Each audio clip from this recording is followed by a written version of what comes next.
हाणे मजहबी इंतहा पसंदी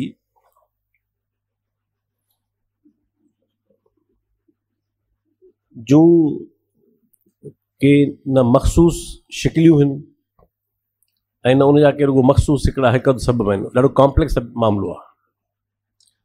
मजहबी इंतहा पसंदी जा घणा ई सबब आहिनि तारीख़ी तरह।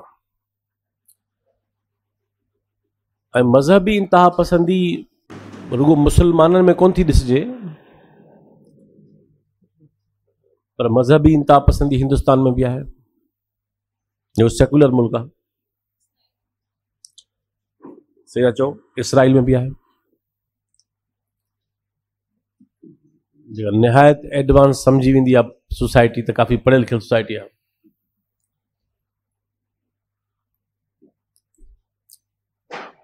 इन करे ईअं न आहे त को मजहबी इंतहा पसंदी कंहिं मखसूस हिकिड़े मज़हब जो मसइलो आहे या मज़हब जे माण्हुनि जो मसइलो आहे। मजहबी इंतहा पसंदी हिकिड़ो ग्लोबल ऐं तारीख़ी फिनोमिना आहे, जंहिंखे हर समाज मुंहुं ॾिनो आहे पंहिंजे पंहिंजे ज़माने में। हींअर असांजो वारो आहे।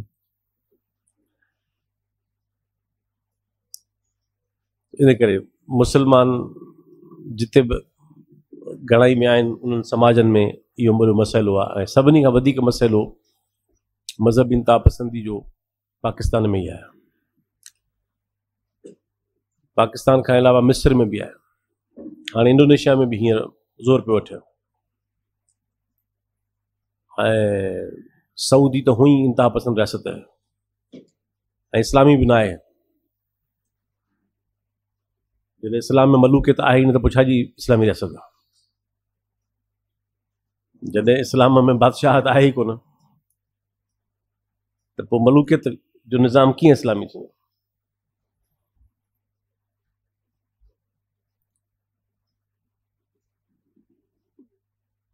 हाणे मुख़्तसिर ॻाल्हि इहा था कयूं त ही जेके बि मज़हब आहिनि जिन जी कल्ह असां ॻाल्हि कई, मिसाल तौर हिंदू मत आहे, जुडाइज़म आहे, क्रिश्चियनिटी आहे, ऐं हाणे त ॿुध मत मज़हब थी वियो आहे, जॾहिं त ॿुध मत बेसिकली को मज़हब कोन हो ऐं न वरी गौतम ॿुध मज़हब ठाहिणु चाहियो हो। पर हिते माण्हुनि खे कंहिं शौक़ु आहे हर शइ मज़हबी हुजे, उनखे मज़हबी करे छॾियूं। इस्लाम आहे, ज़रतश्त जो मज़हब अञा बि ईरान में लिविंग रिलीजन आहे। अञा बि उते लिविंग जो मतिलबु आहे त माण्हू प्रैक्टिस कनि था।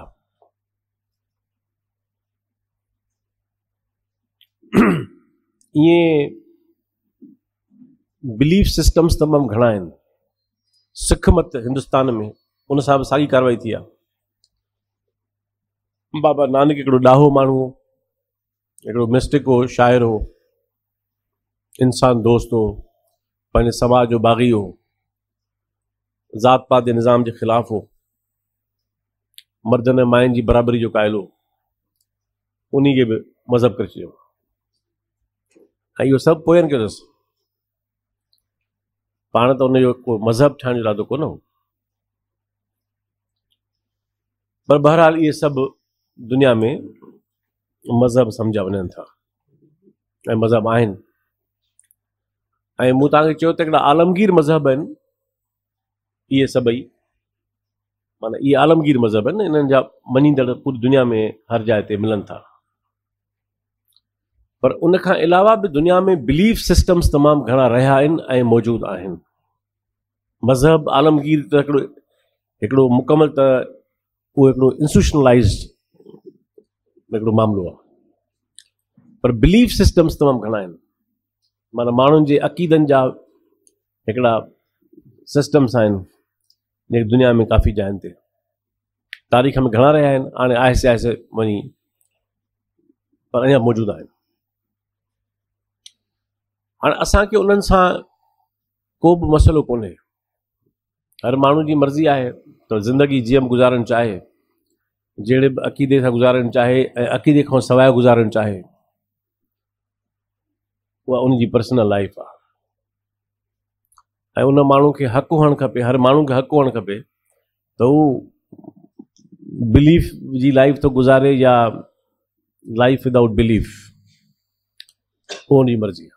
असांखे उन में हा असांखे सम्झाइण जो हक़ु आहे, ॿुधण ॿुधाइण जो हक़ु आहे, पंहिंजी ॻाल्हि करण जो हक़ु आहे, पर असांखे कंहिं बि माण्हूअ जे इन हक़ खे सलब करण जो हक़ु न आहे त उहे माण्हू जेको चाहिनि था पंहिंजी ज़िंदगी जे बारे में उन में बिलीव न कनि। जेतोणीकि मां सम्झां थो ऐं तमामु घणा माण्हू दुनिया में सम्झनि था त बिलीफ्स जो को मुस्तक़बिल न आहे।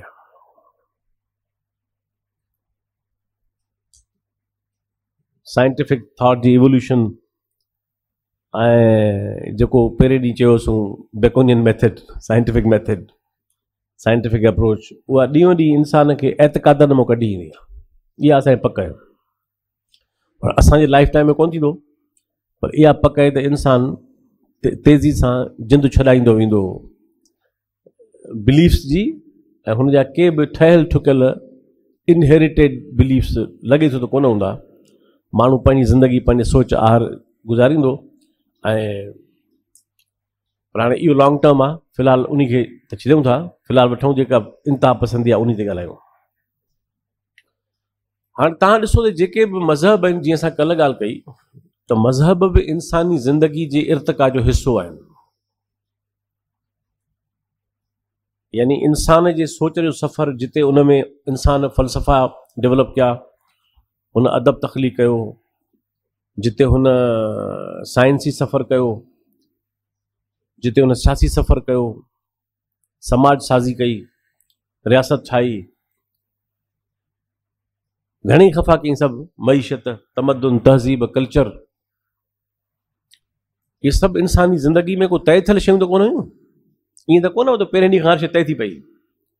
इंसानु सिखंदो वियो, डेवलप कंदो वियो, सिखंदो वियो, सिखंदो वियो, सिखंदो वियो, ऐं पंहिंजे तजुर्बनि ऐं सम्झ ऐं ज़रूरतुनि आहार शयुनि खे डेवलप कंदो वियो। उन्हनि मां हिकिड़ो मज़हब बि आहे।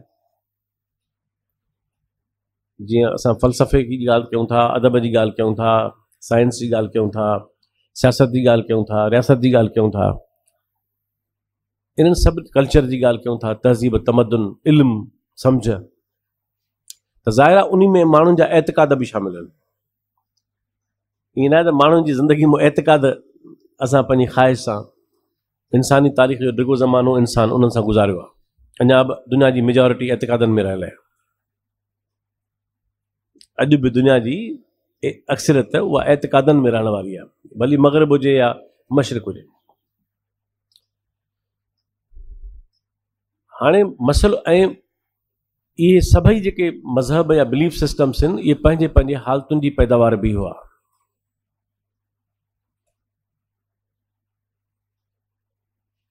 पोइ उहे बाद में थिया आहिनि आलमगीर फिनोमेना।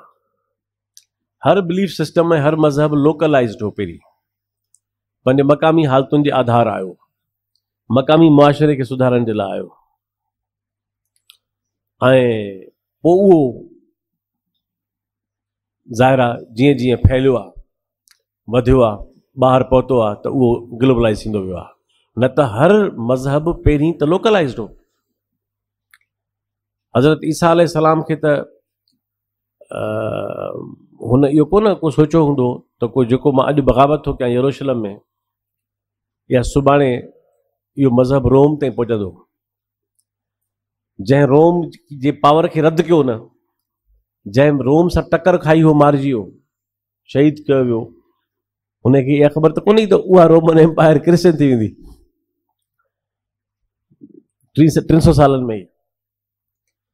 त हर मज़हब खे तव्हां, इन करे तव्हां कॾहिं बि मज़हबनि जे बारे में असां मां कंहिंखे बि ईअं हिकिड़ो सतही मौक़ुफ़ अख़्तियार न करणु खपे। तरक़ी पसंदी जो मतिलबु कतई न आहे त माण्हू मज़हबनि खे ॻाढ़ींदो थिए, घटि वधि ॻाल्हाए। इहा हिकिड़ी बेइल्म रवश आहे, बेसमझी वारी रवश आहे। को बि तव्हांखे सही हक़ीक़ी तरक़ी पसंदि आलिम तव्हांखे ईअं कंदे न मिलंदो, छो त उहो इंसानी तारीख़ जो हिकिड़ो ज़ाहिरा सफ़र। हाणे इख़्तिलाफ़ इतफ़ाक़ उहो खणी ठीकु आहे, उहो बि हिसो आहे ज़िंदगी जो, पर उनखे सम्झबो त इहो इंसानी ज़िंदगी जो हिकिड़ो ड्रिघो पंध आहे। ऐं न रुगो इहो पर त मज़हब सभई लोकलाइज़्ड हुआ, पर हक़ीक़त में उहे सभई मज़हब जेके आया उहे दरअसल पंहिंजे पंहिंजे ज़माने जूं समाजी तहरीकूं हुआ, इस्लाही तहरीकूं हुआ ऐं पॉलिटिकल तहरीकूं बि हुआ, पंहिंजे पंहिंजे ज़माने जा ताईं। ऐं उन्हनि हर क़िस्म जो सुवाल खणण जी कोशिशि कई, रूहानी सुवाल, वजूदी सुवाल, समाजी सुवाल, मुआशी सुवाल, सियासी सुवाल, यानी जेके बि इंसानी ज़िंदगी जा सुवाल आहिनि उहे मज़हबनि खणी एड्रेस करण जी कोशिशि कई आहे पंहिंजे पंहिंजे ज़माने में। उहो हाणे उहे जवाब अॼु रिलेवेंट आहिनि या न आहिनि उहा हिकिड़ी ॿी ॻाल्हि आहे, पर पंहिंजे ज़माने जे हद ताईं त उहे जवाब रिलेवेंट हुआ न।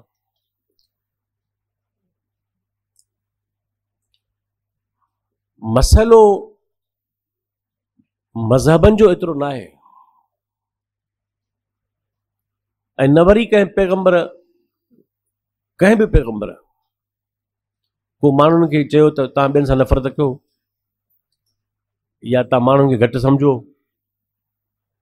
तव्हां सही आहियो ॿिया सभु ग़लति न, रुगो इन करे तव्हां माण्हुनि खे घटि सम्झो न। वींदे अॼोके दौर में जेका मुस्लमाननि में मज़हबी इंतापसुनि खां प्रसिद्ध उहो जेको दुरूद शरीफ़ पढ़नि था माण्हू, उन जो जेकॾहिं तर्जुमो पढ़नि त बि काफ़ी उनजो मसइलो हल थी वञे। उन में पढ़नि था रोज़ त ऐं ख़ुदा असांजे नबी ऐं रसूल ते बि ईअं रहमत मोकिल जीअं तो हिन खां अॻु ॿियनि नबियुनि ते पंहिंजी रहमत मोकिली। माना सॼी ॿियनि पैगंबरनि जे एतिराम जी ॻाल्हि वरजाइनि था त हिकिड़ो सेंस ऑफ रेस्पेक्ट आहे त ऐं ख़ुदा असांजे नबी ऐं पैगंबर ते बि ईअं ई रहमत मोकिली जीअं तो ॿियनि नबियुनि ते रहमत मोकिली पंहिंजी। इन मज़ा ई तव्हांखे ज़ाहिर थिए थो त हिकिड़ो sense of deep sense of respect आहे ॿियनि पैगंबरनि ऐं मज़हबनि जे बारे में। नबी साईं चयो त उहो माण्हू मुस्लमान थी सघे ई नथो जेको मूंखां अॻु वारनि पैगंबरनि खे नथो तस्लीम करे।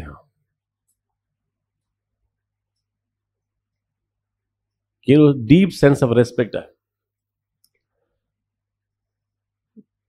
ऐं इहे केतिरा मिसाल आहिनि, इहे मिसाल क्रिश्चियनिटी में बि आहिनि, ॿियनि पासनि में बि आहिनि, हर मज़हब में मिसाल आहिनि। असुल मसइलो आहे त जेका मज़हबनि जे नाले में जेका तंग नज़री फॉलोअर्स पैदा कनि था या फॉलोअर्स मंझां के गिरोह पैदा कनि था, उहा वधीक तारीख़ में। हाणे मिसाल तौर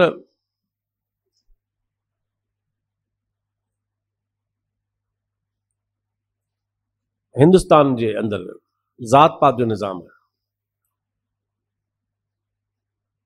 ही शूदर आहे, ही वैश्य आहे, ही खत्री आहे, ही ब्राह्मण आहे। माण्हुनि खे एतिरी आम माण्हुनि खे ख़बर नथी पए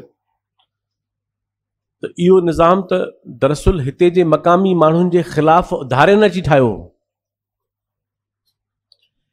जेको हिते जा दरावड़ हुआ, जेके हिते असलो का माण्हू आहे, उहे त कोन तबक़ाती निज़ाम खे बिलीव कंदा। सनातन धर्म में त कोन्हे। क़दीम द्रावड़ समाज में त माइतो समाज आहे, अॼु बि माउ जो समाज आहे। त माण्हुनि खे हाणे हू चवंदा असां इहो असांजो मज़हब आहे तबक़ाती निज़ाम ज़ात पात जो। बाबा इहो त तव्हांखे गासिबन ॾिनो अची, ॿाहिरियों आर्यन ॾिनो अची। जेके ॿाहिरों आर्या आया, इहो उन्हनि फितनो पैदा कयो ज़ात पात जे निज़ाम जो, तव्हांजे ख़िलाफ़ कयूं। उहो मक़ामी माण्हुनि खे शूदर ठाहियूं। अॼु बि जेको जंहिंखे शूदर चवनि था उहो केरु आहे? उहो दरावड़ आहे न। जेको असलो को धरती जो वारिस हो, वो ॿाहिरों गासिब अची, हमला आवर अची, उहो हुननि खे चऊं तव्हां शूदर आहियो। हाणे माण्हुनि खे ख़बर ई कोन थी पए त इहो निज़ाम असल में असांजी धरती जो निज़ाम न हो, असांजो इहो ॿाहिरनि जो आंदल निज़ाम हो, आर्यनि जो निज़ाम हो। जंहिं अचे चयो ही तव्हां फलाणा आहियो, तव्हां फलाणा आहियो, ऐं जेके असुल का धरती धणी आहिनि हे शूदर हो। भला ठाकुर छो आहे शूदर? रुगो बागड़ी छो आहे? कूली भीली मेंगवाड़ छो आहे? हाणे त खणी उहे तालीम हथ थी विया आहिनि, इहा सुठी ॻाल्हि आहे ऐं थींदा। दुनिया जी का बि ताक़त कोन थी रोके सघे हिननि खे अॻिते वधण खां। ऐं इहा तमामु सिंधी समाज में जेके चंद वॾियूं ज़बरदस्त ॻाल्हियूं थियूं आहिनि गुज़िरियल कुझु ॾहाकनि में, उनमें हिकिड़ी आहे त असां वटि मेंगवाड़ ऐं भील ऐं इन्हनि ज़ातियुनि जा नौजवान शानदार डॉक्टर थी विया आहिनि, इंजीनियर थी विया आहिनि, वकील थी विया आहिनि, जज थी विया आहिनि, ऑफिसर थी विया आहिनि ऐं थींदा। केरु रोकींदो उन्हनि खे? इहो सॼो निज़ाम में पाश पाश करे छॾींदा। हाणे हिकिड़ो जज हुजे भील, उन खे चवंदो को कंहिं ताक़त थींदी त तूं शूदर आहीं? इहा इर्तिका आहे। पर हिंदुस्तान में तबक़ाती निज़ाम आहे, इंतिहा पसंदी जी शिकिल आहे न हिकिड़ी, त तव्हां इंसाननि जे हिकिड़े वॾे गिरोह खे चओ तव्हां अनटचेबल आहियो। हथ लाइण बि नापाकी आहे, ॾिसण नापाकी आहे, हथ लाइण त परे जी ॻाल्हि आहे, पाछो न पए, निगाह न पवे। हिते असां वटि नथो नाला खणा, मुनासिब न आहे। सिंध में बि अहिड़ा माण्हू ख़ानदान हुआ जेके चवंदा हुआ थर में, अॼु खां 20-25-30 साल ताईं बि उहे सिस्टम लिविंग हो, त अञा बि आहे। त 12 बजे खां अॻु में, मंझंदि खां अॻु में नज़र न पए हिननि ते, मलीश नापाक थी वियो। इंतिहा पसंदी आहे। ऐं इंतिहा पसंदी हिकिड़ी यादि रखो त इंतिहा पसंदी दरअसल जो फितनो ठाहींदो ई गासिब आहे। इंतिहा पसंदी हथियार ई गासिब जो आहे, फोरूअ जो आहे। आम माण्हू खे कहिड़ी ज़रूरत आहे इंतिहा पसंदी? तो माण्हू पंहिंजे हिक ॿिए में शादी में, ग़मी में, ॾुख में, सुख में हिक ॿिए सां मिलनि था। माण्हू अॼु बि थर में मिलनि था, हिंदू मुस्लमान पाण में वेहे थो, पाण में माण्हू वेहनि था। या मिसाल तौर हिंदुस्तान खां ॿाहिरि निकिरूं था, मिसाल ॿियो क़दीम तरीन मज़हब जुडाइज़म, यहूदियत। तव्हांखे ख़बर आहे त हज़रत मूसा अलैहिस्सलाम त टक्कर खाधो फिरौननि सां। हुन त पंहिंजे ज़माने में चैलेंज कयो पावर खे, जेको उन ज़माने जो पावर हो। रामसस 2 जो ज़मानो आहे, फिरौन नंबर 2 लक़ब आहिनि जा पंहिंजा। उन टक्कर खाधो आहे पावर सां। पोइ जंहिं ग़रीबनि जे हक़ में, इंसाफ़ जे हक़ में टक्कर खाधो गासिब कुवत सां, उन जे पोइ लॻनि में इंतिहा पसंदी।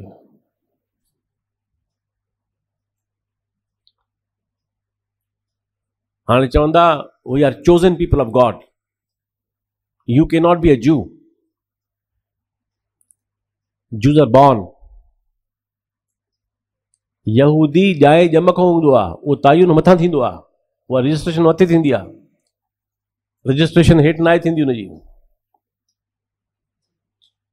छो त दे बिलीव त we are the only people on the globe, a small tiny community. नरगसियत ॾिसो, नार्सिज़म ॾिसो, त ख़ुदा हिननि खे चूंडियो आहे, बाक़ी ॿिए चूंडिया। माना असां तव्हां सभु ॿिया दुनिया जा अरबे माण्हू इहे ख़ुदा जा चूंडियल न आहिनि, पोइ ख़ुदा जो हुन सां को वास्तो कोन्हे। ऐं हे चूंडियल आहिनि, चोज़न पीपल ऑफ गॉड। ख़ुदा इंतिखाब कयो आहे त हे यहूदी थिए। ऐं अहिड़ो को नॉनसेंस तव्हांखे, ख़ुदा त सॼी ख़ल्क़ जो हुअणु खपे, हर इंसान जो हुअणु खपे। इन करे ई इन में सूफ़िन में भली ॻाल्हि हिकिड़ी आहे त हुननि विचों कढी छॾियो मुले, ख़ुदा ॼाणे मां ॼाणा। हुनजो ख़ुदा सां तालुक़, विच में हुनखे को ॿियो न खपे, इंस्टीट्यूशन न खपे। इहो हिकिड़ो, इहे पासा बि आहिनि न थॉट्स जा। ईअं थोरी आहे रुगो बसि राग रंग आहिनि, उनजे अंदरि हिकिड़ियूं फिलोसॉफिकल ऐं पॉलिटिकल ऐं सोशल बि त हिकिड़ियूं शिकिलियूं आहिनि थॉट जूं। ऐं इहा मज़ाक ॻाल्हि थोरी आहे त हाणे क्रिश्चियनिटी में को माण्हू नथो गॉड सां रुजू करे सघे सवाइ चर्च ऐं पादरी। पर जेको मिस्टिक हूंदो वो पादरी खे पुछंदो पवंदो, वो मोहताज न आहे चर्च जो। ऐं इहो साॻियो क्रिश्चियन रिवायत। यादि रखो, इस्लाम में मुलायत जो इंस्टीट्यूशन कोन हुयो। इहा क्रिश्चियन रिवायत आहे। हर शइ चर्च खां पुछो, इहो इस्लाम में कोन हो। इस्लाम में त हिकिड़ो दीन आहे, क़ुर शरीफ़ आहे, वाज़े हर शइ आहे। माण्हू उनखे हिदायतुनि ते पंहिंजी हयाती गुज़ारनि। ओरिजिनली इस्लाम में विच जो को बि इंस्टीट्यूशन कोन्हे। पैगंबर इस्लाम हो, आख़िरी हो, ठीकु आहे, विच में कोई कोन्हे। बाक़ी हिकिड़ो तव्हां वटि क़ुर शरीफ़ आहे, तव्हां वटि किताब आहे ऐं सभु कुझु हुन में लिखियो वियो आहे। तव्हां मुस्लिम आहियो, तव्हांखे उन खे प्रैक्टिस करण जे लाइ तव्हांखे कोई नथो खपे ॿियो माण्हू विच में। इहा इस्लाम जी एडवांस ॻाल्हि हुई। इहा इस्लाम जी हिकिड़ी तमामु कमाल जी एडवांस ॻाल्हि हुई। त हुन क्रिश्चियनिटी वांगुरु विच में कोई इंस्टीट्यूशन कोन ठाहियो। पैगंबर इस्लाम आहे, उहो उन वफ़ात थी चुकी आहे, हाणे क़ुर शरीफ़ आहे, तव्हां आहियो।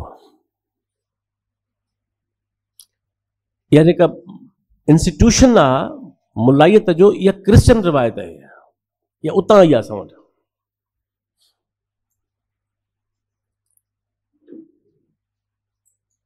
त हाणे जेको ही जुडाइज़म आहे, चोज़न पीपल ऑफ गॉड, सख़्त तंग नज़री ऐं इंतहा पसंदी जी सहूनियत मौजूदु आहे।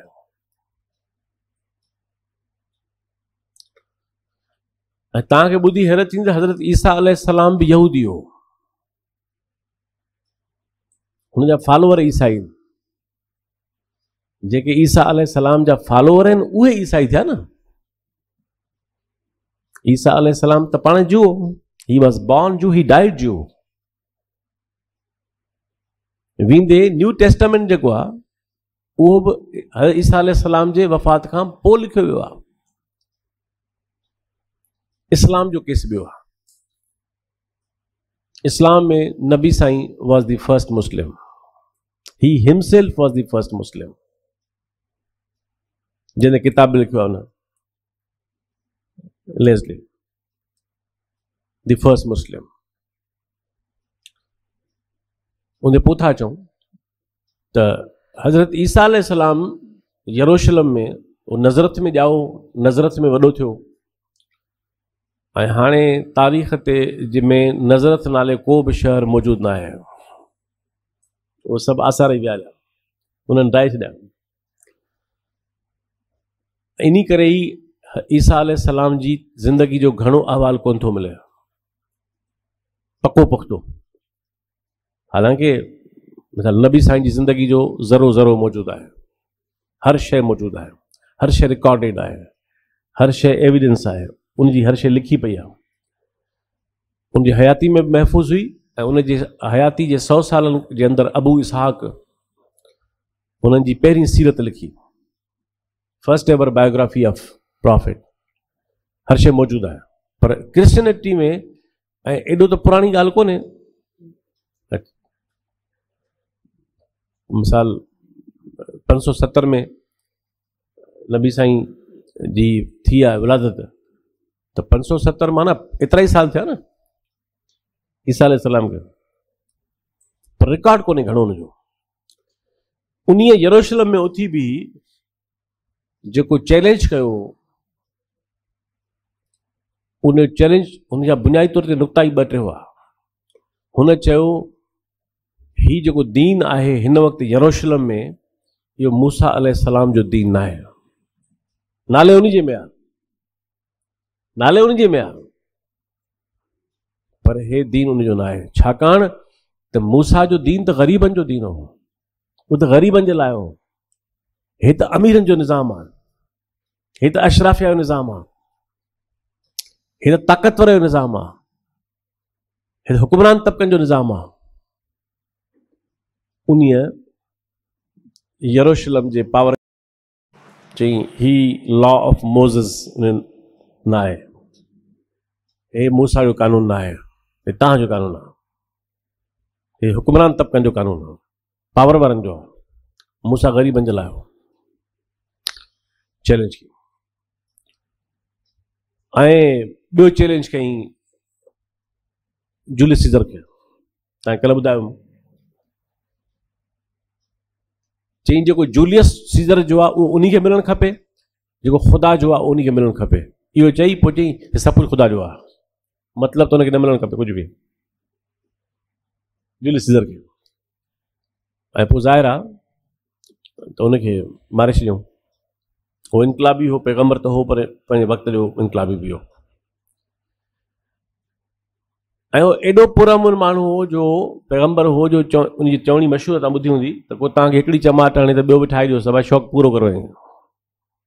तव्हां न कजो ईअं, ज़रूरत पए त भली कजो बि सही, पर हुनजी तव्हां हिकिड़ी चवणी मां हुनजो तव्हां सोच जो निज़ाम सम्झो केॾो पीसफुल आहे। माना इन ताईं उहो पीसफुल ऐं पीस चाहींदड़ माण्हू, उनखे मारे छॾियऊं। हज़रत मूसा अलैहिस्सलाम खे 3200 साल थी विया आहिनि, अञा ताईं इंतिहा पसंदी मौजूदु आहे जूज़ में। ऐं जुडाइज़म त अञा पुराणो आहे, छो त उनखां अलावा दाऊद अलैहिस्सलाम आहे, इब्राहिम आहे, पूरी वॾी हसब नसब आहे। अचूं क्रिश्चियनिटी ते भला, त उहा क्रिश्चियनिटी जेका हज़रत ईसा अलैहिस्सलाम जे पैगाम जे बुनियाद ते तश्कील थी,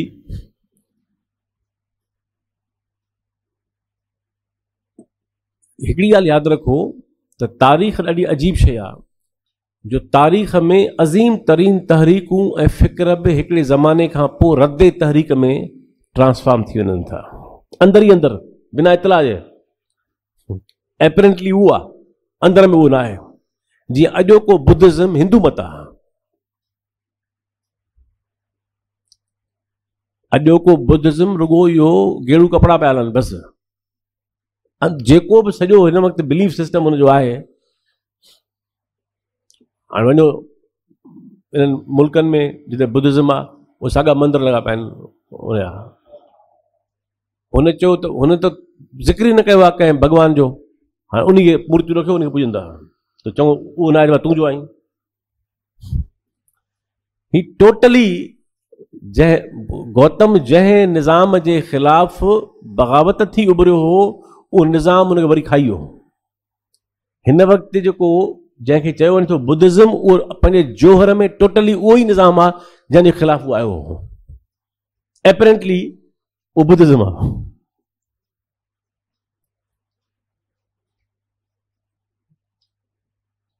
त क्रिश्चियनिटी आहे। ऐं तव्हांखे ख़बर आहे, टाइम नथा वठूं, त 3वीं सदी में रोमन एम्परर थी वियो क्रिश्चियन, ऐं 3वीं सदी खां वठी वेंदे 14वीं सदी ताईं इहो तक़रीबन मिलीनियम, 1000 साल यूरोप जो समाज ऊंदाहे दौर में हुयो। ऊंदहि जो मतिलबु लाइट जो मसइलो न हो, त ऊंदहि ऊंदा हो माना जहालत ई, तंग नज़री हुई, फाशिज़म हो, ज़िंदगी ते मथां पादरी चढ़ियो वेठो हो, चर्च अज़ाब कयो वेठी माण्हुनि खे। ऐं अहिड़ा अहिड़ा ठाहियूं कूड़ जो माण्हू जलिया पिया। पादरनि बिलीव ठाहियो त इंसान ॼाए ॼम खां ॾोहारी आहे। अहिड़ी का तव्हां ॿुधी का, पर ॾोहारी त खणी पाण थी सघूं था अॻिते हली। ठीकु आहे, वॾा थियासीं, पोइ हाणे जेके असांजा अफ़ाल आहिनि, ॼाए ॼम खां कीअं हूंदो माण्हू, हुजनि त ॼाए ॼम खां ॾोहारी आयो। पोइ तव्हांजो ॾाढो हुते मसइलो करे आयो न आदम, बॉर्न सिनर आहे, ॼाए ॼम खां सिनर आहे। पोइ हल छा कयूंसि, चई हल इहो अथसि, कैथोलिक बिलीव कल कंहिं चयो पिया त ॻाल्हायो न आहे। हल इहो आहे त इंसान खां समूरी आज़ादी खसे वठिजे। जेतिरो ही आज़ादु हूंदो ओतिरो ॾोह कंदो, आहे ई शैतान गिर न, हुननि जो ख़्यालु आहे। जंहिंखे रूसो रद्द कयो बाद में अची, रूसो बेसिकली हिकिड़ो सॉफ्ट अनार्किस्ट बि हो, डेमोक्रेट मजबूरी में थियो।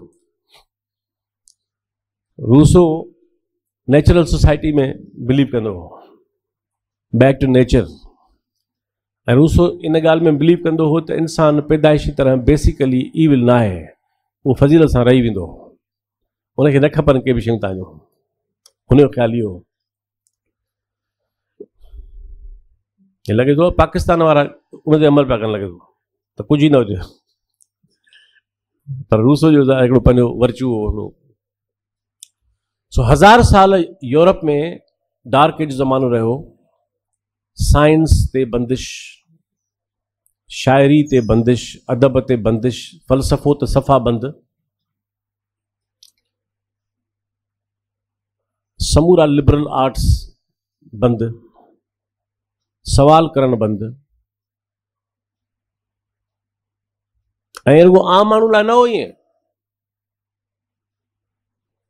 लॉर्ड बायरन जहिड़ो लॉर्ड ऐं शाही तबके जो माण्हू, मेंबर ऑफ द पार्लियामेंट ऐं great romantic poet Lord Byron, उन्हीअ रुगो चयो, ऐं हाणे सफ़ा वेझी ॻाल्हि, हुन रुगो चयो त चर्च खे रियासत खां जुदा कयो। लॉर्ड बायरन रोमांटिक एज जे बानिन मां वॾो शाइर, जंहिंजो नज़्म तर्जुमो कयो जोए साहब शिलान जो बांदी, वॾो ग्रेट नज़्म आहे जो साईं जोए साहब तर्जुमो कयो सिंधी में, शिलान जो बांदी। उहो माण्हू जेको मेंबर ऑफ पार्लियामेंट हो, एरिस्टोक्रेट हो, उन्हीअ चयो त चर्च खे धार कयो रुगो रियासत खां, पादरनि अहिड़ी कयसि जो भॼियो। ऐं फ्रांस में रहियो, इटली में रहियो, पोइ वञी यूनान में हुनखे शौक़ु हो त मां सुकरात वांगुरु ऐं उनखे वॾा ड्रामा नवीस हूंदा हुआ यूनान जा, उन्हनि वांगुरु जंगियूं बि विड़ा। पोइ यूनान जंग विड़ियो ऐं मरी वियो। वसियत कई थी जॾहिं मां मरी वञा त मुंहिंजी जिस्म पूरियो पंहिंजे हिते ऐं मुंहिंजी दिलि कढी वई उते पूरियो। ऐं हुन सां अहिड़ी तादी कयूं जॾहिं उहो मरी वियो त हुनजो लाश रिसीव न पिया कनि इंग्लैंड वारा। लॉर्ड बायरन सिर्फ़ु उन हिकिड़ी हुननि जे ख़्याल में गुस्ताखी जे बुनियाद ते त हिन चयो आहे त चर्च खे धार कयो स्टेट खां, सेक्युलर ॻाल्हि थो करे। पोइ लॉर्ड बायरन खे गुमनाम चर्च जे ईअं कुंड में पूरे छॾियऊं। पोइ जॾहिं लतीफ़ साईं वारी ॻाल्हि, तिनी जी चोटी पूरब थींदी पधरी, पोइ जॾहिं ज़मानो बदिलियो ऐं सुजागी आई त हुननि चयो वञ हेॾो वॾो माण्हू असांजो। पोइ हुनखे वरी क़बर मां कढी वरी शान अंदाज़ सां वरी पूरियऊं ॿीहर। डांटे 14वीं सदी में लिखियो डिवाइन कॉमेडी, वरी कमाल जी शइ आहे। हाणे ज़ाहिर शाइर हो न त सिधो त न पियो चई सघे ईअं। हुन डिवाइन कॉमेडी में कमल आयश जा मज़हबी बिलीफ्स हुआ, कॉमेडी जे फॉर्म में आहे, सटायर जे फॉर्म में आहे। फ्लोरेंस में रहंदो, वरी पंहिंजी ज़बरदस्त लाइफ हुअसि। डिवाइन कॉमेडी लिखण ते फतवा आयसि त जिते बि मिलेव जीअरो साड़े छॾिजोसि, जंहिंखे मिले। वरी ज़िंदगीअ में डांटे वापसि न मोटी सघियो पंहिंजी हयातीअ में इन डिवाइन कॉमेडी जे बुनियाद ते।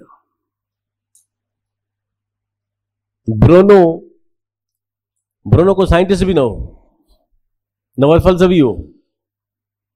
वो ख़बरूं कंदो हो माण्हुनि सां, शहर में माण्हुनि सां हलंदो फिरंदो, ॻाल्हियूं कंदो। गिलेली त साइंटिस्ट हो प्रॉपर न, हो त उहो बि न हो वीचारो, हो त परायूं ॻाल्हियूं ॿुधाईंदो माण्हुनि खे,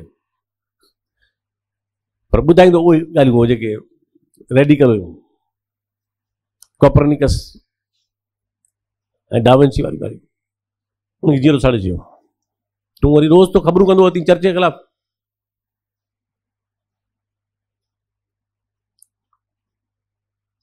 उन लाइ मशहूरु आहे न त जॾहिं हुनखे साड़ियुनि पिया जीअरो त हुन बुड़बुड़ाए चयो त मूंखे त साड़े छॾींदो, कहिड़ो वरी धरती मर्कज़ थी वेंदी, मां त मरींदुसि, कहिड़ो वरी मुंहिंजे मारण सां धरती तव्हांजी बाक़ी थी वेंदी महवर। यही लफ़्ज़ गिलेलियूं सां बि मनसूब आहिनि अहिड़े क़िस्म जा। पर मतिलबु 1000 साल जो दौर आहे पूरो क्रिश्चन उन में। हे पादरी छा कंदा हुआ, इहे हिते ई चर्च में ॾींदा हुआ टिकट जन्नत जी पास।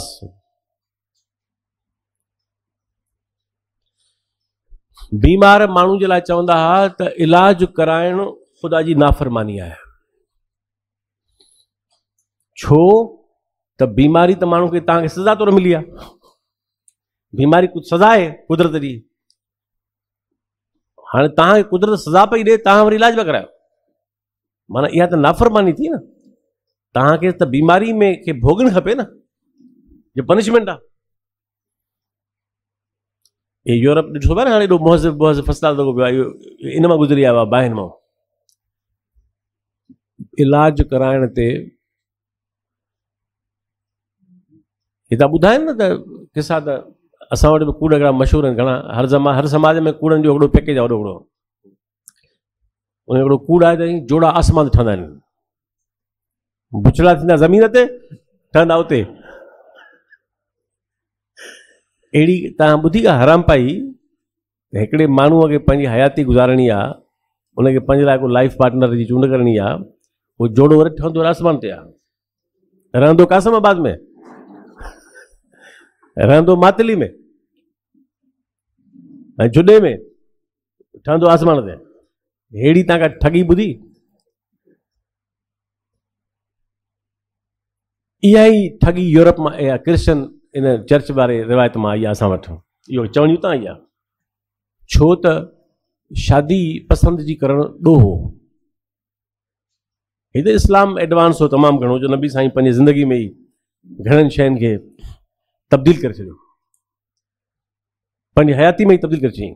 सॼो समाज में वॾी ॻाल्हि हुई न, तसवर ई न हो 7वीं सदी में, तसवर ई न हो दुनिया में त को शादी पंहिंजे कबी आहे पसंदि सां। इहो नबी साईं करे ॾेखारियो, सभु पसंदि सां, मर्ज़ी खां सवाइ न। पोइ उहा ॿी ॻाल्हि आहे त हिननि जो हल कढियो आहे फ्रॉडी हिकिड़ो, त वरी हुन कंद धूणे ॿ दफ़ा टे चयो आहे थी वियो। न छोकिरी खां पुछनि, न माई खां पुछनि, न छा, उनजो कंद मिड़ी 2 टे दफ़ा ईअं करे चयो आहे थी वियो, इहो राज़ी आहे।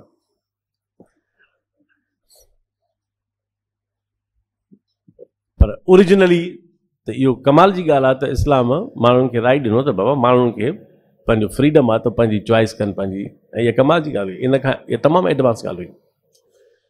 अहिड़ा केतिरा मिसाल आहिनि यूरोपियन ट्रेडिशन में, जंहिंमें हीअ जेका तंग नज़री आहे, इंतिहा पसंदी ही, इहा माण्हुनि जे लाइ अज़ाब बणिजी वई।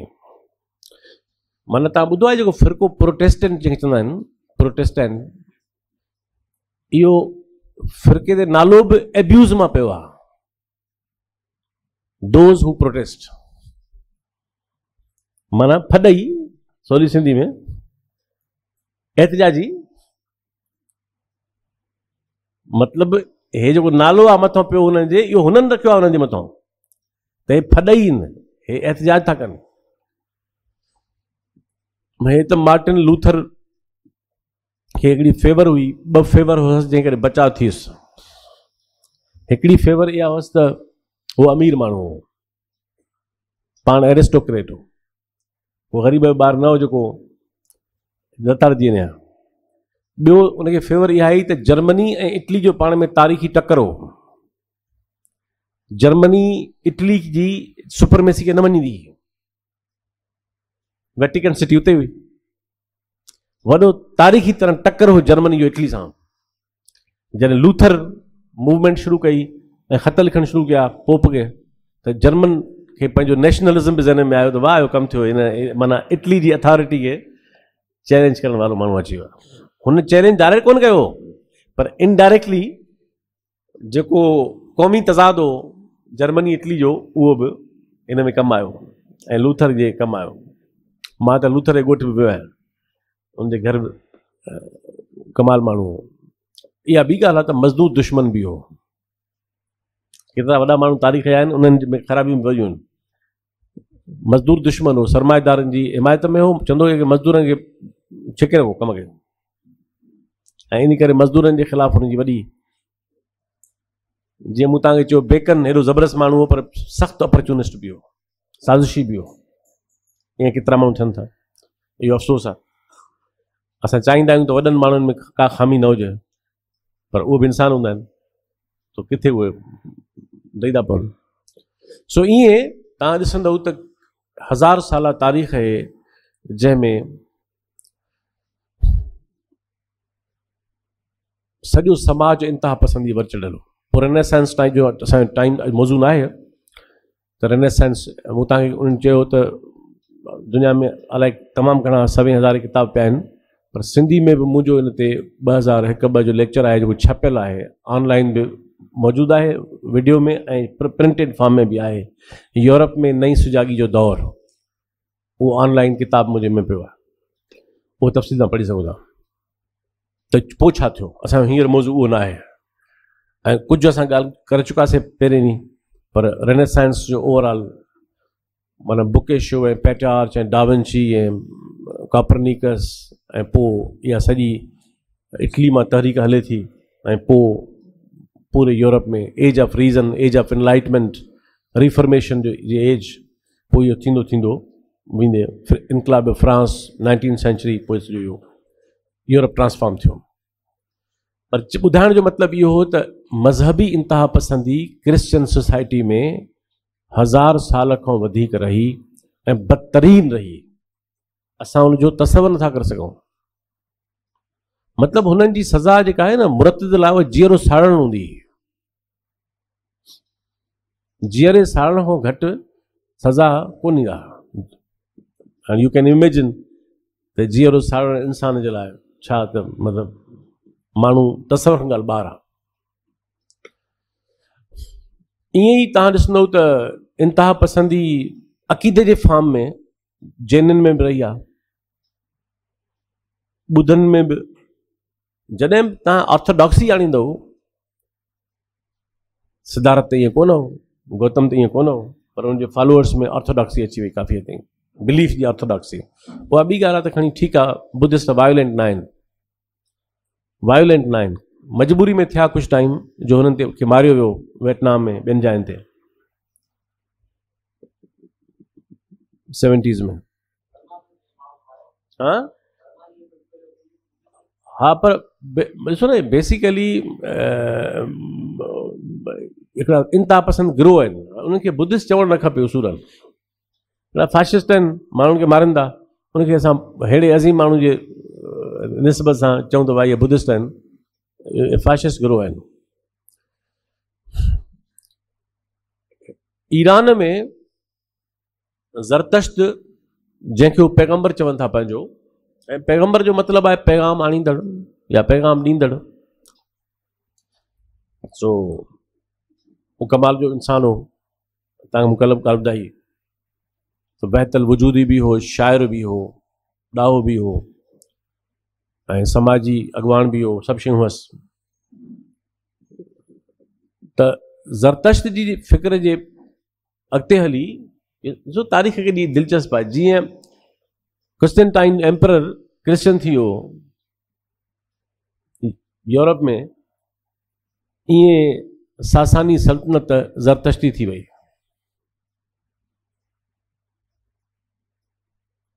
स्टेट जॾहिं मज़हब खे एडॉप्ट थी करे न, त इन खां वॾी का थी सघे नथी का इंसान जे ख़िलाफ़ का। स्टेट मज़हब खे एडॉप्ट कंदी त जबर खे मथे खणी वेंदी। ईरान में उहो ज़रतश्त जो फ़िक्र उहो स्टेट रूल थी वियो, ऐं पोइ अॻिते हली तंग नज़री एतिरी थी वई जो तव्हांखे ख़बर आहे त मानी जेको वॾो मुसवर बि हो ऐं वॾो रूहानी मुफ़क्र बि हो, उन रिवायत मज़दक खे मारे छॾियऊं। मज़दक ॼण त पंहिंजे दौर जो सोशलिस्ट हो। मज़दक जो जेको आहे न, उहो इंसानी बराबरी जो तस्वर आहे, ऐं उहो सोशलिस्ट हो बिल्कुलु पंहिंजे ख़्यालनि में, मारे छॾियऊंसि ईरान में। ऐं मानी वॾो मुसवर आहे, तव्हांखे यादि हूंदो, मां हीअं ताज़ो लिखी फेसबुक ॻाल्हि हिकिड़ी, तव्हांखे वाक़ियो ॿुधायां थो, थकी न पओ त। मानी अहिड़ो आर्टिस्ट हो जो ईरान में वॾा फेस्टिवल लॻंदा हुआ, मुक़ाबला थींदा हुआ शयुनि जा। अरबन में बि इहो हूंदो हो, शाइरी जा अरबन में हूंदो हो, यूनान में बि हूंदो हो, रोम में बि हूंदो हो, ओलंपिक्स ऐं सभु शयूं, इहे क़दीम ज़माने जूं रिवायतूं हुयूं। त मानी मुसवर हो न, त मानी जी हिकिड़ी तस्वीर खणी रही टंगियऊं उन, हे त फ़क़ीर माण्हू हो, उन जी तस्वीर टंगियऊं वञी एग्ज़िबिशन में। तस्वीर इहा आई त इंसान जे हथ में हिकिड़ो छुगो हो अंगूरनि जो, इहा तस्वीर सिंपल एतिरी, पर एॾो कमाल जो मुसवर हो जो जॾहिं उहो तस्वीर टंगियऊं एग्ज़िबिशन में त झिरकियूं अचे अंगूरनि खे चुंगण लॻियूं, माना झिरकियूं धोखो खाई वियूं। झिरकी जहिड़ी पखी तमामु तेज़ हूंदो आहे, उहे उनखे एॾो रियलिस्ट त चयूं बाबा फ़ैसिलो थी वियो, इहा तस्वीर नंबर पहिरियों आहे। त मानी त फुकरा माण्हू, उनखे ॿुधायूं त तुंहिंजी तस्वीर खे नंबर पहिरियों मिलियो आहे, त मानी चयो त छो, कहिड़ी ॻाल्हि ते मिलियो आहे? त उन्हनि वाक़ियो ॿुधायोसि, चई तस्वीर नापास आहे। हुननि चयसि मानी माना झिरकियूं धोखो खाई वियूं तुंहिंजी तस्वीर ते। हुन चयो इन जो मतिलबु आहे त मां अंगूर ठाहे हुयुसि, हथु सही कोन ठातुमि। जी झिरकियुनि खे ख़बर हुजे हा त इंसानी हथ में झलियल आहिनि, कॾहिं न चवंदा जी तव्हां झले बि हो अंगूर जे अचनि झिरकियूं, माना त मां अंगूर ठाहे हुयुसि, हथु जेको इंसानी आहे उनजी एनाटॉमी ठाहे कोन सघियुसि, त झिरकियुनि खे इन में धोखो थियो। अहिड़ो माण्हू उनखे मारे छॾियो, इंतिहा पसंदि। हाणे इहे सॼी ॻाल्हियूं थींदियूं थींदियूं अचूं था असां मुस्लमाननि ते। तव्हांखे ख़बर आहे मां त मज़हबी माण्हू कोन आहियां, पर इन में को शक न आहे त मां नबी साईं जो दिलि सां बेहद एहतराम कंदो आहियां, छाकाणि त हू वाक़ई बि तमामु ग़ैर मामूली अज़ीम इंसान हुआ। हुननि जो फ़िक्र 7वीं सदी में दुनिया जे सभिनी फ़िक्रनि खां मथे हो, समाजी माना में, समाजी माना सोशल पॉलिसीज़ में। हाणे उहो असांजो मौज़ू न आहे, उतां त इस्लाम बेसिकली कहिड़े क़िस्म जो रिवोल्यूशन हो, हिकु जुमिले में कयूंसि पंध त इगेलिटेरियन माना नीम सोशलिस्ट पंहिंजे ज़माने जो अरब समाज जे क़बाइली समाज में हुनजी पॉलिसीज़ उबैदुल्लाह सिंधी ते घणो लिखियो आहे। उबैदुल्लाह सिंधी वॾो कोशिशि कई त सोशलिज़म खे ऐं इस्लाम जे विच में जेका ममासिलत आहे उनखे हू वाज़े करे चिटो करे। अबुल कलाम बि ईअं कुझु कोशिशि कई, पर घणे में घणो इहो कमु मौलाना उबैदुल्लाह सिंधी कयो, ऐं इन करे कढी छॾियो हुउसि घणे भाङे देवबंद मां। जो देवबंदी त पाण हुयो, पर देवबंद खां अॻिते हो घणो सोच फ़िक्र में। पर हाणे सुवाल इहो आहे त पोइ अहिड़े पैगंबर जंहिंजे ज़िंदगीअ में मतिलबु ठीकु आहे जंगियूं बि हुयूं, जदल बि हो, टकर बि समाज में हुयो, तज़ाद बि हुया, ज़ाहिर आहे इंसानी ज़िंदगी क़बाइली समाज हो, पर कुझु ॻाल्हियूं त इस्टेब्लिश्ड आहिनि। मिसाल नबी साईं जी ज़िंदगीअ में इंतिहा पसंदी जो तसवर बि कोन हो। नबी साईं ॿियनि मज़हबनि जो एतिराम कंदा हुआ। नबी साईं इन ताईं चवनि था मौरख त जिन जो मज़हब न हूंदो उनखे दावत ॾींदा हुआ, पर जेके ईसाई या यहूदी हूंदा हुआ उन्हनि खे दावत कोन ॾींदा हुआ त तव्हां मुस्लमान थियो। इहो सम्झी त हुननि जा जज़्बा मजरूह थींदा, हुननि जो अॻे ई पैगंबर आहे। माना हू अहिड़नि माण्हुनि खे दावत ॾींदा हुआ जिन जो मज़हब न हो, पर जिन जो अॻे ई मज़हब इस्टेब्लिश्ड हो उन्हनि जो एहतराम कंदा, एॾो एहतराम कंदा जो उन्हनि खे कॾहिं सिधी रीति हुननि इहो मौरखनि लिखियो आहे दावत न ॾींदा। मस्जिद नबवी में हिकिड़ो अलॻि थलो ठारायूं जिते सभु गॾिजी वेही सघनि था, यहूदी मुस्लमान मदीने जा जेके माण्हू रहवासी आहिनि। ईअं हुनजी सोशल पॉलिसीज़ पंहिंजे ज़माने जा ताईं जेके बि तव्हां पासा खणंदव, मतिलबु सॼी इंसानी तारीख़ भरी पई आहे दौलत जे लाइ जंगियुनि सां, दौलत जे लाइ गॾु करण खां। बादशाहतुनि जो मक़सदु इहो हूंदो हो न, power for the sake of money and power. ऐं हिन तालीम जे पैसा बची पवनव त ग़रीबनि खे ॾियो, विरायो, मदद कयो, अञा बची पवनव त ग़ुलामनि खे ख़रीद करे आज़ादु कयो, पैसे जो मसरफ़ ॾिसो। अहिड़ा तमामु घणा मिसाल आहिनि। हाणे सुवाल इहो आहे त आख़िर अहिड़े पैगंबर जे पोइलगी जी दावा कंदड़ माण्हुनि जे तारीख़ में हीअ इंतिहा पसंदी किथां आई? हो त सॼो ॾींहुं माण्हुनि खे चवंदो हो त तव्हांखे ईसा अलैहिस्सलाम जो एतिराम करिणो आहे, मूसा अलैहिस्सलाम जो एतिराम करिणो आहे, ऐं जेसि ताईं तव्हां नथा एतिराम कयो त साईं मुस्लमान थी सघो ई नथा। वो हीअ बीमारी किथां आई उन्हनि में? त ज़ाहिर आहे इन थोरा पेरा खणणा पवंदा। डिघो मौज़ू आहे, मां तकिड़ो तकिड़ो कलायां थो हुनखे। पहिरीं जेका शुरूआत थी उहा थी जॾहिं मुस्लमान, इन करे मां चवंदो आहियां त जंहिंखे इस्लामी तारीख़ चइजे उहा नबी साईं जी ज़िंदगी आहे, 23 साल, इहा इस्लामिक हिस्ट्री आहे। ऐं 4 ख़लीफ़ा जेके आहिनि उन्हनि खे बि तव्हां वॾी हद ताईं प्राइमरीली इस्लामिक हिस्ट्री चई सघो था, छो त इहा त ॻाल्हि यकीनी आहे त उन्हनि चइनी मां कंहिंजो बि ज़ाती मफ़ाद शामिल न हो। उहे चइनी मां को बि, माना हता कि उस्मान जेको अमीर हो, जेको बनु उमैया मां हो, ग़रीब त कोन हो, उनजी बि तर्ज़ हयात ग़रीबाणी, सादो माण्हू। ऐं जंहिं वक़्तु मारियऊंसि त उन वक़्तु बि क़ुर शरीफ़ पढ़ी रहियो, वक़्तु जो ख़लीफ़ो। त इहा इस्लामिक हिस्ट्री आहे। यस, बाक़ी जेका उमवी दौर खां शुरू थिए थी वेंदे अॼोके दौर ताईं, इहा मुस्लिम हिस्ट्री आहे। This should not be termed Islamic history,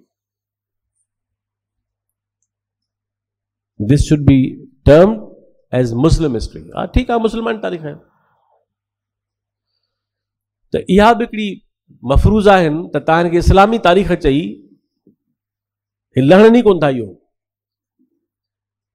त हिननि हुक्मराननि जी तारीख़ खे इस्लामी तारीख़, नबी साईं जी हयाती तारीख़ आहे। उन खां पोइ चइनि ख़लीफ़नि जी ज़िंदगी जो जेको ज़मानो आहे, छो त उहे सभु फ़क़ीर सिफ़त माण्हू आहे। हाणे जॾहिं उमवी दौर आयो त मुसलमाननि पहिरीं अरब बादशाहत उभारी, मलूकियत। इवन मौलाना मौदूदी जो किताब लिखियलु आहे इस्लाम में ख़िलाफ़त और मलूकियत। हुन वॾो फ़र्क़ु बसि वाज़े कयो आहे त ख़िलाफ़त छा थींदी आहे ऐं मलूकियत छा थींदी आहे। ख़िलाफ़त जो तस्वर इहो हो, ख़लीफ़ो चइबो आहे नाइब खे, नाइब। ख़िलाफ़त जो तस्वर इहो हो त उहो माण्हू जेको नबी साईं जी ग़ैर मौजूदगीअ में नबी साईं जे फ़िक्र ऐं हिदायतुनि ते हलंदे उन जी नाइबी करे सघे हिन ज़माने में, माना उन जी हिदायतुनि जो नुमाइंदो हुजे। ऐं उन जे तव्हांखे लॻे थो त हे जेके बादशाह आहे, हेॾी तारीख़ आहे, इन जो को तालुक़ बि हो नबी साईं जी ज़िंदगी सां? त इहा इन करे मौदूदी जो किताब दिलचस्प लिखियो आहे।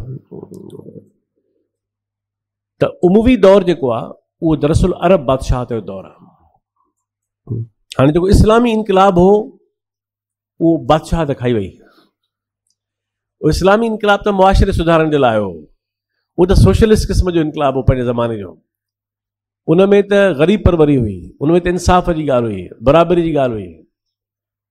उन में त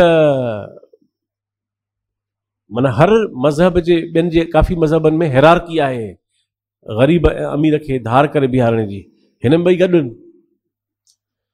ऐं हिन में कमाल जूं घणियूं ॻाल्हियूं आहिनि ॿियूं बि, हीअं टाइम कोन्हे। मिसाल तव्हांजी अरब खे अजम ते को फ़ोक़ियत हासिल न आहे। अजम चइबो ईरान खे घणे भाङे उन ज़माने में। अजम जो मतिलबु ईरान सम्झो वेंदो हो, हालांकि अजम जो मतिलबु आहे नॉन अरब ॿाहिरि, पर अजम खे ईरान खे चइबो वेंदो। या तव्हांजी कहिड़ी बि ज़ात पात आहे, कुझु बि आहे, तव्हांजी वॾाई जो दारोमदार तव्हांजे किरदार ते आहे।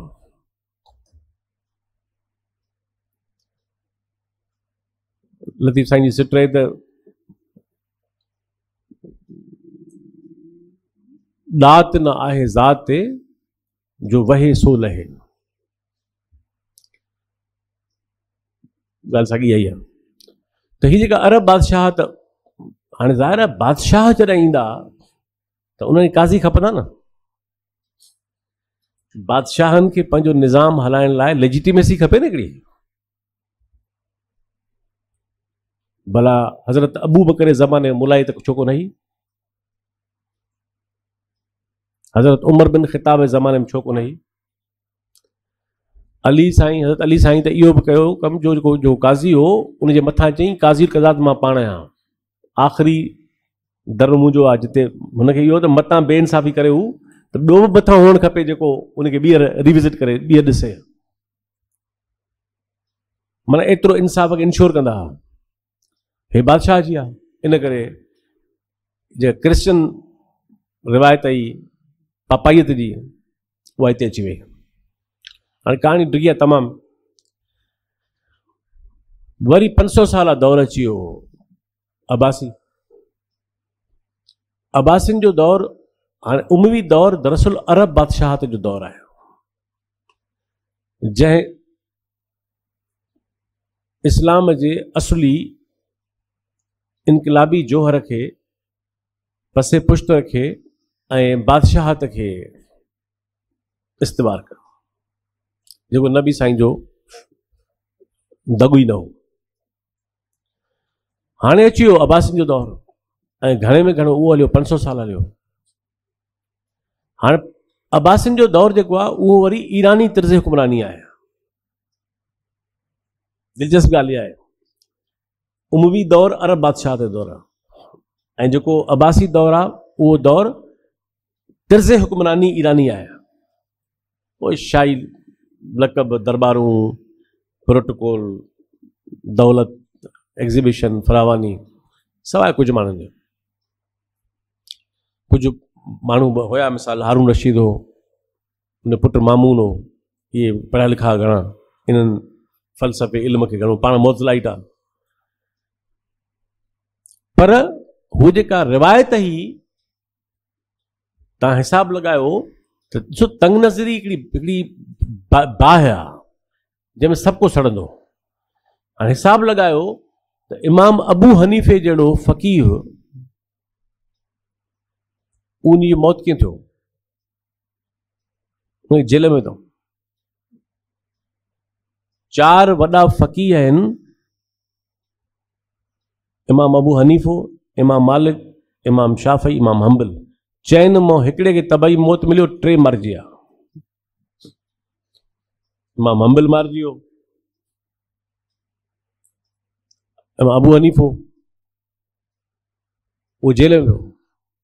तंग नज़री जेका आहे, इंतहा पसंदी जेका आहे, वो दिलचस्प ॻाल्हि तव्हांखे ॿुधायां त इमाम अबू हनीफ़े वो ईरानी हो बेसिकली, ऐं बिज़नेसमैन भी हो, वापारी हो। उन्हीं खे ख़लीफ़े घुरायो, चईंसि त तूं असांजो काज़ी थी।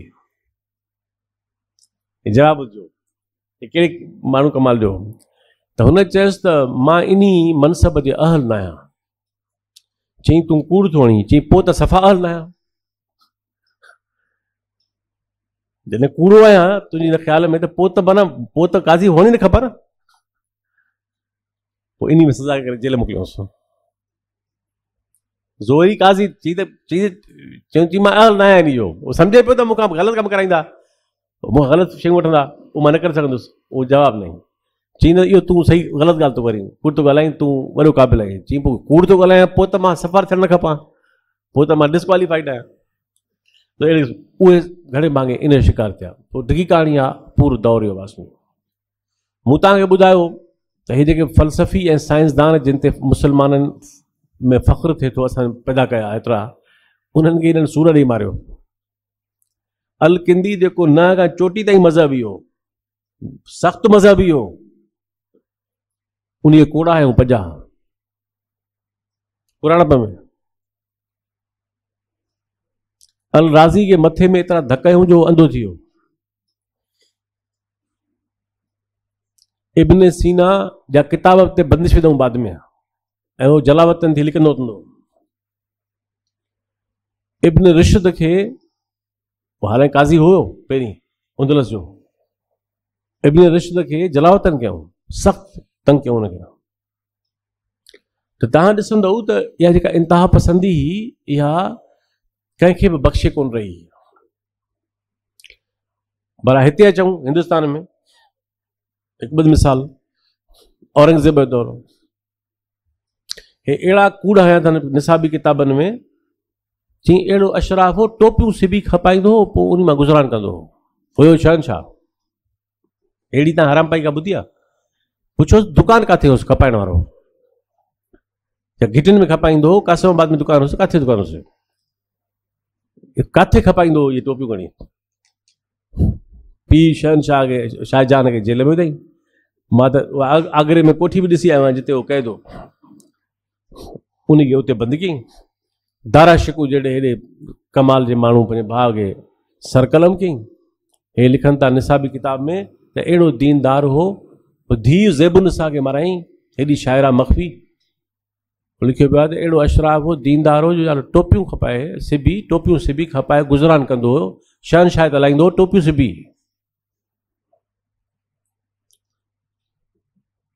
अहिड़ा कूड़ लिखिया पिया आहिनि निसाब किताब में। त ऐं अहिड़ा केतिरा ॿिया मिसाल आहिनि। शाह इनायत खे बि फ़र्रुख सेर वारनि हुया त मुग़ल, इहे मुग़ल बेसिकली तुर्क आहिनि न, अमीर तैमूर जी औलाद आहिनि न। ग़ालिब खे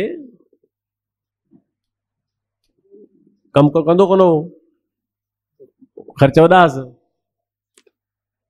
पोइ ऐं दरबार में उस्ताद ज़ौक़ वेठो हो, उन खे वारो ॾे न पियो। पोइ बादशाह ज़फ़र चएसि, हाणे ॻाल्हि ॿुध, तुंहिंजो कमु इहो आहे, तोखे वज़ीफ़ो मिलंदो, तुंहिंजो कमु आहे असांजी अमीर तैमूर जे तारीख़ लिख ख़ानदान जी। पोइ ग़ालिब इहो कमु कयो त मां अमीर तैमूर जे ख़ानदान जी तारीख़ थो लिखां। पोइ लिखियईं कोन, वज़ीफ़ा वठंदो रहियो। त इंतिहा पसंदी तव्हां ॾिसंदव त इन सॼे, हाणे इन में कुझु ॿिया पासा बि खणूं था, हिकु अधु, पोइ था अचूं वरी अॼोके दौर जे हिसाब सां। कुझु अहिड़ा मुस्लमाननि में मज़हबी आलिम सख़्तु,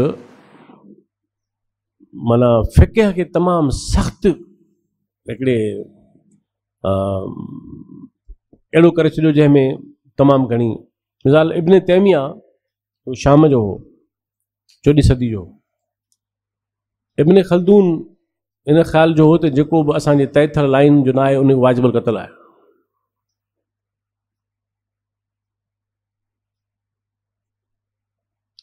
ऐं ईअं तमामु घणी इंतिहा पसंदी मुख़्तलिफ़ शिकिलनि में रही, तफ़सील ते ॾियण घणनि थींदा।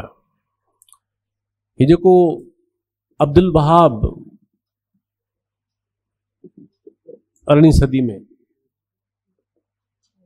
1703 में ॼाओ ऐं 1792-94 में गुज़ारे वियो, हिजाज़ वारो, जंहिंमां वहाबी फ़िक्र तश्कील थियो आहे। उहा बि साॻी इब्न तैमिया जी रिवायत जी शिकिल आहे, उन जी एक्सटेंशन आहे। शेख सरहंदी हिंदुस्तान में अकबर खे, अकबर ॾिसो, अकबर हिकिड़ी ॾाहप जो कमु कयो। अकबर खे ख़बर हुई त असां मुस्लमान ॿाहिरां आया आहियूं, थोरा आहियूं, ऐं मुल्क हिंदुनि जो आहे घणे भाङे, त हुननि ॿिन्ही खे हिक ॿिए जे वेझो आणण जी कोशिशि कई। जीअं जीअं भक्ति तरीक़े कयो, भक्ति तरीक़े बि इहो ई कमु कयो, पर इन्ही खे सख़्तु चैलेंज कयो शेख सरहंदी, सख़्तु। ऐं पोइ ईअं अॻिते हलूं था असां त 19वीं सदी ऐं 20वीं सदी मुस्लमाननि जे लाइ ॾाढी मतिलबु घणनि वारनि सां उस्मानिया सल्तनत जो ज़वाल चिटो हो। 19वीं में ई सम्झ में अची वियो त हीअ वेंदी, मुग़लनि जी सल्तनत हिते पूरी थी वई। ऐं ॿिए पासे जिते निज़ाम हुआ त मुकमल बादशाही निज़ाम हुआ।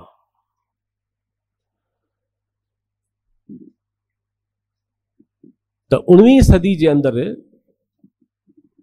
जमालदीन अफ़गानी हिकिड़ो अफ़गानी हो, ऐं अफ़गानिस्तान जीअं त डिगोट्स ईरान जो हिसो रहियो आहे, उन हिकिड़ी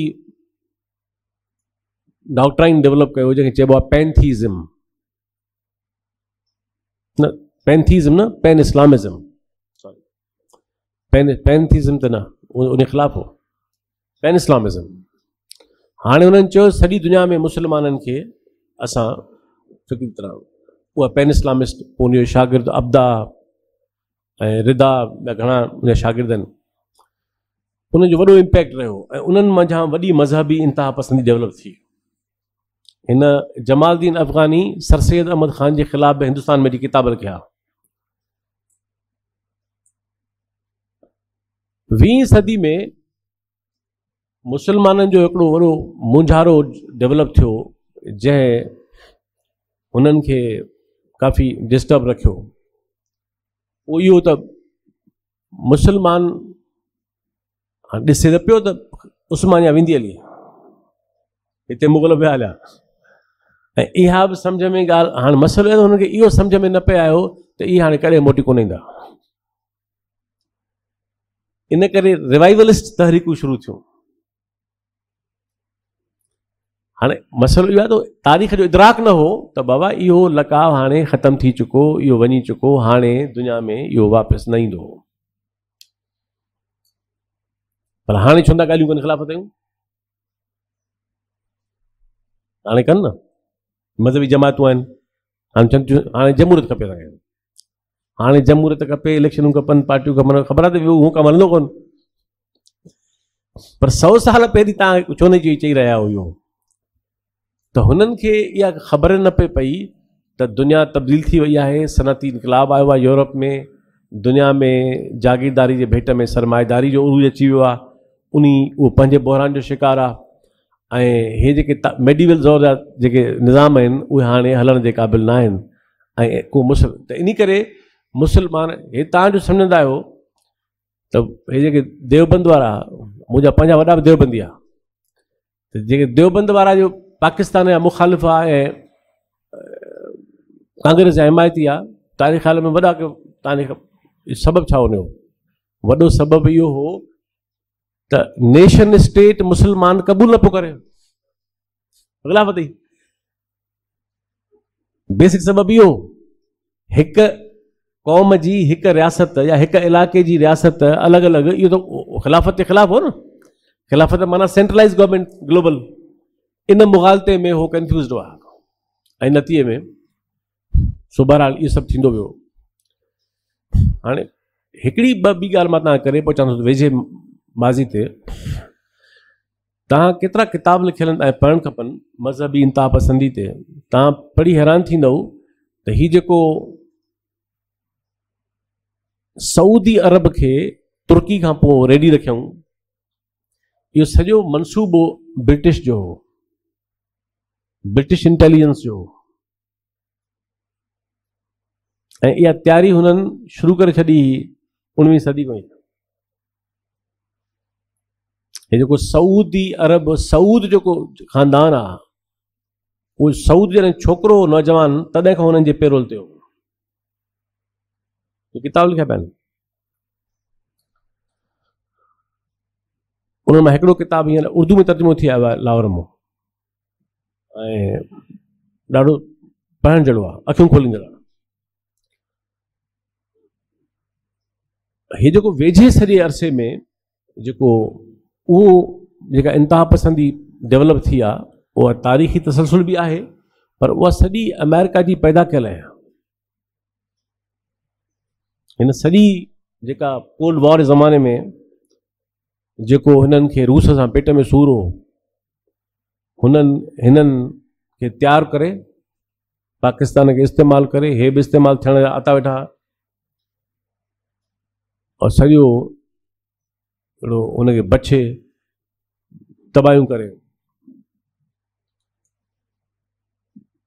काबिल मां वियो हुउसि तालिबान जे ज़वाल खां फौरन पोइ, तव्हां बिलीव कयो त काबिल में का बि हिकिड़ी इमारत बि अहिड़ी न हुई जेका सॼी हुजे,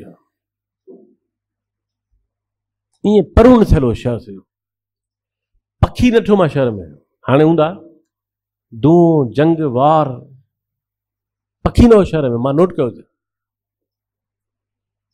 ईअं काबिल कंहिं ज़माने में तमामु एडवांस शहर हो। हे फिल्मूं ॾिसण जा शौक़ीन हिते सिनेमाऊं न हूंदियूं ओॾे वेंदा हुआ, काबिल वेंदा ॾिसण, पुराणा माण्हू ज़मींदार वॾा पुराणा पैसा खणी वेंदा फिल्मूं ॾिसण वेंदा, सिनेमाऊं हिते एतिरियूं न हूंदियूं। त ईअं हिननि अमेरिकन प्रॉक्सी वार जो हिसो थी हिते शयूं पैदा थियूं। हाणे हिन सॼी ॻाल्हि खे कंक्लूड कयूं इंतिहा पसंदीअ खे, त हिकिड़ी ॻाल्हि यादि रखणु खपे त इंतिहा पसंदी जो को मुस्तक़बिल न आहे। इहा हिकिड़ी बीमारी आहे, वबा आहे। ॿी ॻाल्हि, इन जो इस्लाम सां को तालुक़ु न आहे। इहा पॉलिटिकली मोटिवेटेड हिकिड़ी लहर आहे। इन जे पोयां साम्राजी ऐं मक़ामी क़ुवतुनि जा साम्राजी मफ़ाद आहिनि ऐं पंहिंजा मफ़ाद आहिनि, गिरोही मफ़ाद आहिनि। It has nothing to do with the spirit of Islam. ऐं टीं ॻाल्हि त हिन इंतिहा पसंदी जे सबबनि में इहो बि आहे त मुस्लमान अञा ताईं माज़ी जी नरगसियत में वरतल आहे। अॼु बि तव्हां किताब पढ़ंदव, अहिड़ियूं ख़बरूं था कनि ॼण त वॾो माज़ी में कमाल हुआ कया। हे सॼी तव्हांजी तारीख़ रुगो खाना जंगियुनि सां, मुश्ताक अहमद यूसुफ़ी लिखंदो आहे मज़ाक़ वारी शयूं कमाल जूं, हिकिड़े में लिखियईं त मुसलमान माशरों में बकरे और हुक्मरान को तबई मौत बहुत कम नसीब होती है।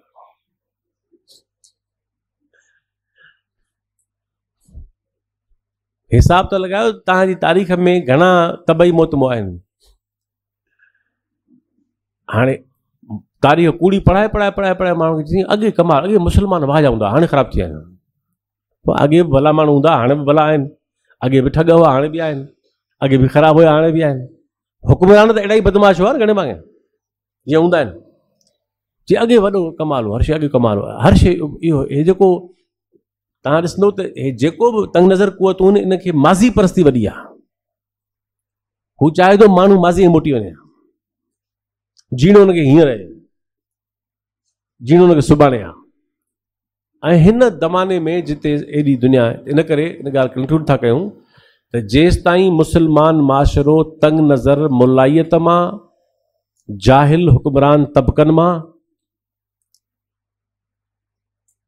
साइंस खां नफ़रत मां, ख़िर्द दुश्मनी अकुल दुश्मनी खां, माज़ी परस्ती खां जिंद न छॾाईंदो त इहो ज़वाल में हूंदो। हे जेको सॼो ज़वाल आहे, उहो छो ज़वाल आहे? इन्हनि शयुनि जे करे आहे न। इन करे इनखे करणो पवंदो। हिन वक़्तु 1 अरब तक़रीबन 40-45 करोड़ मुस्लमान आहिनि।